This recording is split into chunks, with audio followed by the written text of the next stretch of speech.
The Tale of Benjamin Bunny. One morning, a little rabbit sat on a bank. He pricked his ears and listened to the trit-trot of a pony. A gig was coming along the road. It was driven by Mr. McGregor, and beside him sat Mrs. McGregor in her best bonnet. As soon as they had passed, little Benjamin Bunny slid down into the road and set off with a hop, skip, and a jump to call upon his relations, who lived in the wood at the back of Mr. McGregor's garden.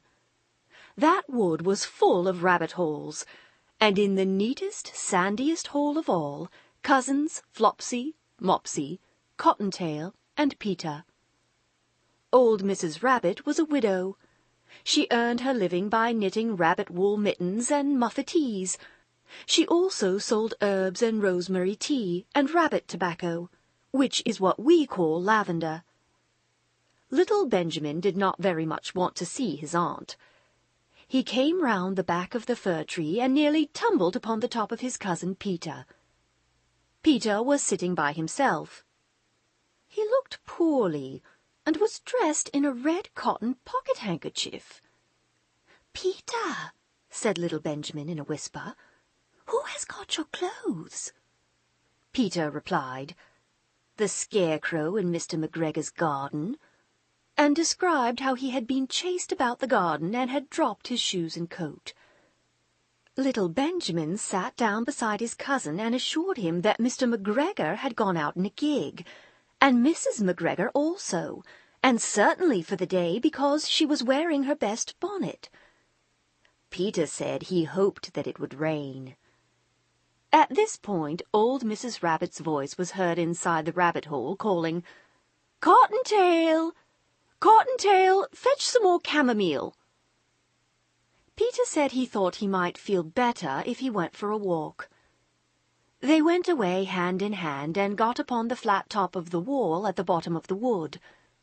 From here they looked down into Mr. McGregor's garden. Peter's coat and shoes were plainly to be seen upon the Scarecrow, topped with an old tam-o'-shanter of Mr. McGregor's. Little Benjamin said, "It spoils people's clothes to squeeze under a gate. The proper way to get in is to climb down a pear tree." Peter fell down head first, but it was of no consequence, as the bed below was newly raked and quite soft. It had been sown with lettuces. They left a great many odd little footmarks all over the bed, especially little Benjamin, who was wearing clogs. Little Benjamin said the first thing to be done was to get back Peter's clothes, in order that they might be able to use the pocket-handkerchief. They took them off the Scarecrow. There had been rain during the night, there was water in the shoes, and the coat was somewhat shrunk. Benjamin tried on the tam-o'-shanter, but it was too big for him. Then he suggested that they should fill the pocket-handkerchief with onions, as a little present for his aunt. Peter did not seem to be enjoying himself. He kept hearing noises. Benjamin, on the contrary, was perfectly at home and ate a lettuce leaf. He said that he was in the habit of coming to the garden with his father to get lettuces for their Sunday dinner. The lettuces certainly were very fine. Peter did not eat anything. He said he should like to go home. Presently he dropped half the onions.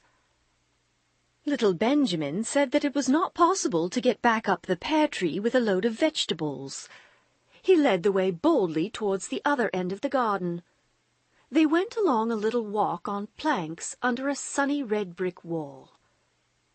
The mice sat on their doorsteps cracking cherry stones. They winked at Peter Rabbit and little Benjamin Bunny. Presently Peter let the pocket-handkerchief go again. They got amongst flower-pots and frames and tubs. Peter heard noises worse than ever. His eyes were as big as lollipops. He was a step or two in front of his cousin when he suddenly stopped. This is what those little rabbits saw round that corner. Little Benjamin took one look, and then, in half a minute less than no time, he hid himself and Peter and the onions underneath a large basket. The cat got up and stretched herself, and came and sniffed at the basket. Perhaps she liked the smell of onions. Anyway, she sat down upon the top of the basket. She sat there for 5 hours. At length there was a pitter-patter, pitter-patter, and some bits of mortar fell from the wall above. The cat looked up and saw old Mr. Benjamin Bunny prancing along the top of the wall of the upper terrace. He was smoking a pipe of rabbit tobacco and had a little switch in his hand. He was looking for his son. Old Mr. Bunny had no opinion whatever of cats. He took a tremendous jump off the top of the wall on to the top of the cat, and cuffed it off the basket, and kicked it into the garden house, scratching off a handful of fur. The cat was too much surprised to scratch back. When old Mr. Bunny had driven the cat into the greenhouse, he locked the door. Then he came back to the basket and took out his son Benjamin by the ears and whipped him with the little switch. Then he took out his nephew Peter. Then he took out the handkerchief of onions and marched out of the garden. When Mr. McGregor returned about half an hour later, he observed several things which perplexed him.